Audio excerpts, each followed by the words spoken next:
una información que ofrecía ayer el gerente o administrador de Punta Catalina, el economista, gran economista dominicano, Jaime Aristi Escuder, quien informó ayer que Punta Catalina empezó ya ayer, estaba generando más de 600 megavatios de electricidad. Las dos unidades sincronizadas empezaron a trabajar en septiembre pasado, porque hasta septiembre pasado tuvimos la primera unidad funcionando ya a toda capacidad, casi a toda capacidad. Empezó en septiembre y ya en enero estaba a plena capacidad la primera unidad. La segunda unidad se sincronizó a la primera, pero ya a finales de año. Y ayer informaba Jaime Aristi Escuder que Punta Catalina estaba generando 640, poco más de 640 megavatios de electricidad. Y decía él que ya con esa generación de Punta Catalina, esa planta o esas dos plantas, esos dos generadores, están supliendo casi la tercera parte de toda la energía que se produce en la República Dominicana. Casi la tercera parte ya. De modo que, como él decía, Punta Catalina estará funcionando ya a plena capacidad para febrero, tal cual lo había anunciado el gobierno dominicano. Para febrero, Punta Catalina estará aportando los más de 700 megas de electricidad. Y por lo tanto, se estará cumpliendo uno de los más importantes cometidos, uno de los más importantes logros de gobierno alguno en la historia de la República Dominicana. En la historia de la República Dominicana, óigase bien, no había ocurrido algo como esto en un periodo de gobierno. Estamos hablando de una central termoeléctrica que aporta más de la tercera parte, casi el 35% de la energía que consume la República Dominicana, que va a representar un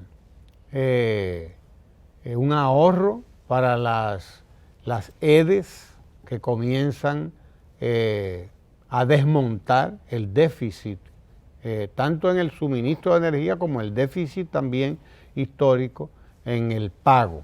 Es decir, el gobierno empieza a disminuir el subsidio. Estamos hablando de 300 millones de dólares en el caso de las EDES y en el caso del subsidio algunos 400 o 500 millones de dólares más.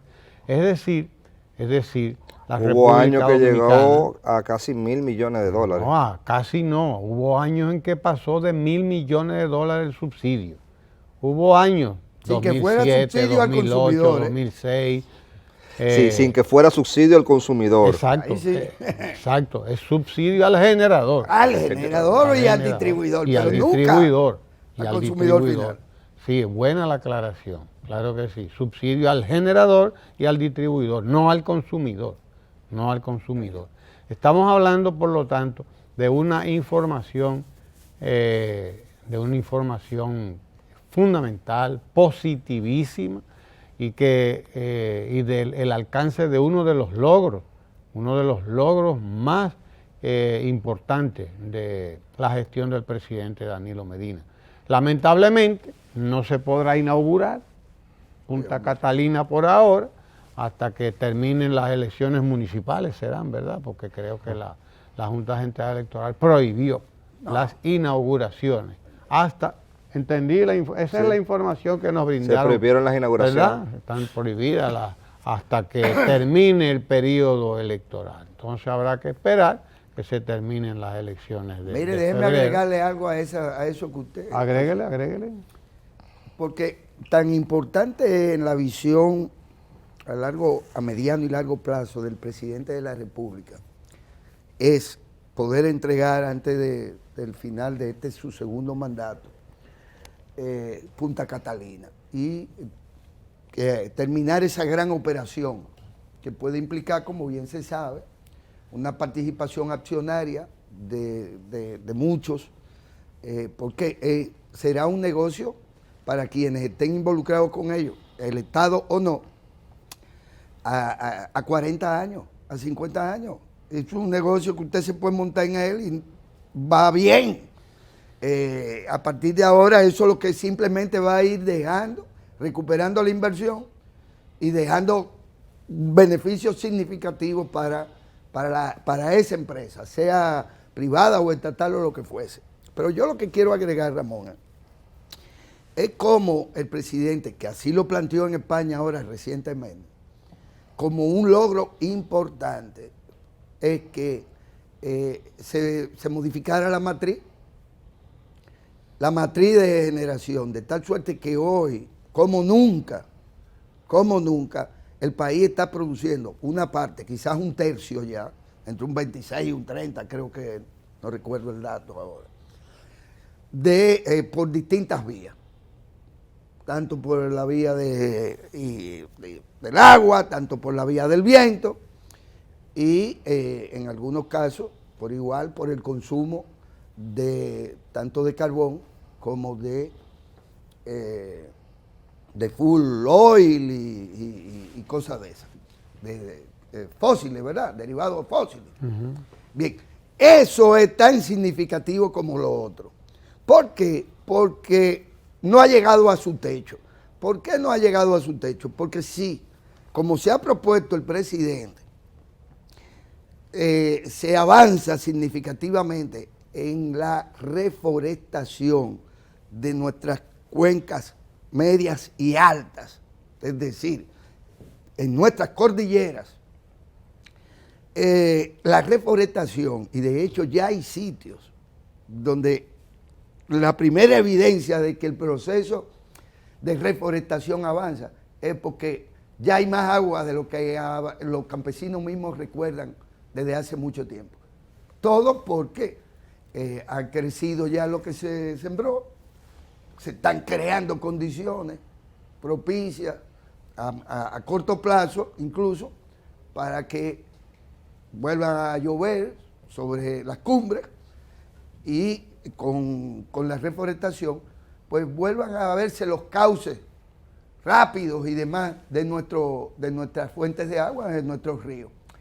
Y ahí podrá entonces ya no dependerse solo de Tavera o de ciertas otras presas importantes, que más que generadores, grandes generadores, son grandes reservorios, pero que hacen las mismas funciones. Hasta el Salto de Jimenoa siempre produjo energía, más que agua, energía. Recuerda uno, yo desde niño recuerdo aquello, la hidroeléctrica de Jimenoa. Y así han surgido cantidad de pequeñas hidroeléctricas, como van a tener que surgir más reservorios, pequeños reservorios, que también de eso se ha encargado el presidente de la República.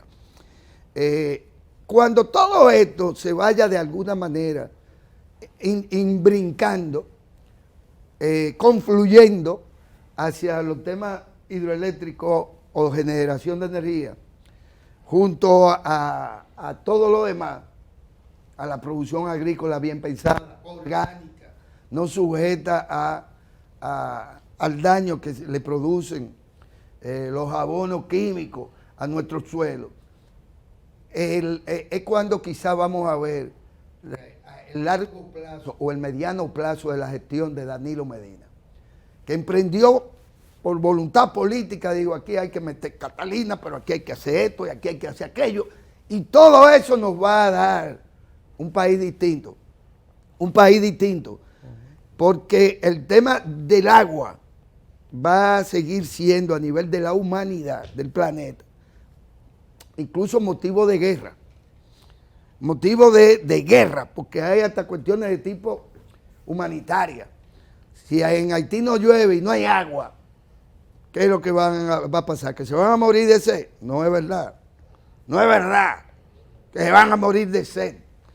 Y la humanidad no puede dejar morir a nadie de que por sed a esta altura del juego. Entonces hay que tener una visión integral que le dé forma al futuro. Al futuro. Y eso se construye sobre la base de una cultura de siembra. No de ese palo no sirve para nada. No lo podemos cortar y cualquier pelafután agarra y te tumba lo que ha durado a la naturaleza 70, 50, 100 años, desarrollarla con todos los beneficios que eso tiene. Nosotros estábamos de cara a una cuestión histórica, Ramón, como bien tú dices, en donde Catalina es una parte del tema energético, una sola parte. Y el país y el presidente, cuando rinda cuenta, el 27 de febrero, que es cuando entiendo que se rinde cuenta, podrá exhibir con orgullo para todos, podrá exhibir lo que él puso en la mesa para que las cosas cambiaran, que cambiaran para mejor, no que cambiaran para como chacumbeles o como algunos pretenden, que es dar saltos hacia atrás como los cangrejos aquellos de mi amigo Vicente Bengoa. No, señor. Se podrá exhibir una matriz diversificada en plena producción en cada una de estas áreas. Y estamos hablando de la solar por igual, en donde hay importantes avances en este sentido e inversiones extranjeras. Y es también inagotable, porque además esa tecnología ha ido bajando de precio, la solar. Ya no resulta tan costosa como al principio. Es cada vez más eficiente. Cada vez más eficiente. Y nos permite, ahí donde quizás la vocación no sea particularmente agrícola, por el régimen de lluvia, por la calidad de los suelos, pues nos permite aprovechar esa fuente de energía que por el momento yo no diría que es inagotable, pero casi inagotable. O sea pues, que... mire, importante la información ofrecida ayer por Jaime Aristizábal. Estamos generando ya la tercera parte de la electricidad que necesita todo el país, un hecho histórico. Nunca en un periodo de gobierno se había agregado tanto megavatios a la producción nacional de electricidad. Estamos hablando de que en los 8 años, 7 años, casi 8 años del presidente Danilo Medina, se han agregado a la producción de electricidad más de 1.700 megavatios. Y eso no es cualquier cosa. Eso no es cualquier cosa, porque hay que recordarse que la República Dominicana, el consumo que encontró el gobierno del PLD cuando llegó ahí, no llegaba a los 2.000. No llegaba a los 2.000 megavatios. El consumo total del país, consumo total de todo el país, no llegaba a los 2.000 megavatios. Nosotros estamos, solamente Punta Catalina está ya suministrando 600 megavatios, y a todo eso hay que agregar los que se han agregado, valga la redundancia, en estos 7 años, en energía eólica, en energía fotovoltaica, biomasa y todo. Es decir, esto es excepcional. Y la inversión en reconversión, que es básicamente del sector privado. Porque estamos hablando, estamos hablando de un aporte privado en gas natural que va a ser también de 750 megavatios. Eso es realmente impresionante. Pero de eso, bueno, pues tendremos que hablar ya en otro momento. Mire, porque hemos déjeme agregarle algo. Y nunca con tanta oposición. Ningún proyecto energético tuvo que vencer tantos obstáculos. Avieso. Tanta infamia. Tanta infamia. Además. Tanta infamia. Eso es cierto. Que solo con la voluntad de un presidente como Danilo Medina se pudo sacar adelante ese proyecto. Así mismo. Porque hubo oposición conspiradora desde el primer momento a eso que se estaba agregando. Ahora, desde el primero director, permítame sazonar sus grandes logros. Desde el primero y desde el último momento, porque debo decir que todavía ahora, antes que Punta Catalina, la crítica era todo lo que sabemos, todas las infamias. La crítica ahora es que no se le puede dar participación al sector privado, porque ese es un bien del pueblo, dicen. Usted había visto una cosa semejante. Usted había visto una cosa, ahora sí, ahora es un bien, antes era una infamia, antes era una prueba del delito. Ahora no quieren el retorno de la inversión. Bien, sí, ahora no quieren ni una participación privada en Punta Catalina, porque eso debe ser un bien del pueblo. Es que... Pablo si boga, Pablo si no boga. Mire, yo creo, porque sé que usted no lo va a hacer, pero el país debe sentirse orgulloso de las gestiones, naturalmente, del Ministerio Administrativo de la Presidencia, que ha estado al frente de esto con un celo extraordinario y una dedicación particular, para que a partir de esta noche el Canal 4 RD, el canal que dirige nuestro flamante director, ustedes los ingratos, porque ustedes son unos ingratos todos, le pondrá a las reinas del Caribe ahí en pantalla.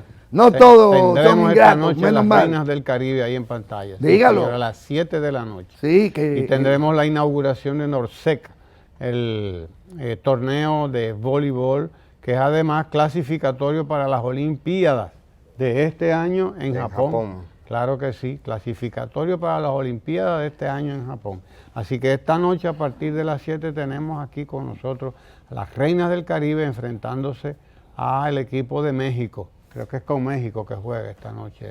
Con un estadio, sí. Perdón, ¿cómo se llama? Media Naranja, remozado, totalmente, en todo el sentido de la palabra, sí, para la ocasión, pero que quedará también como una buena inversión. Un trabajo que ha sido asumido por el Ministerio Administrativo de la Presidencia que dirige José Ramón Peralta, que ha estado al tanto. Que se han zafado de las garras de un sector privado que todo lo engulle y no le deja nada a la televisión pública. Ahí estará la televisión oficial, el Canal 4, pues con el juego de hoy de la Ni Lalo trae eventos deportivos. Ya usted sabe.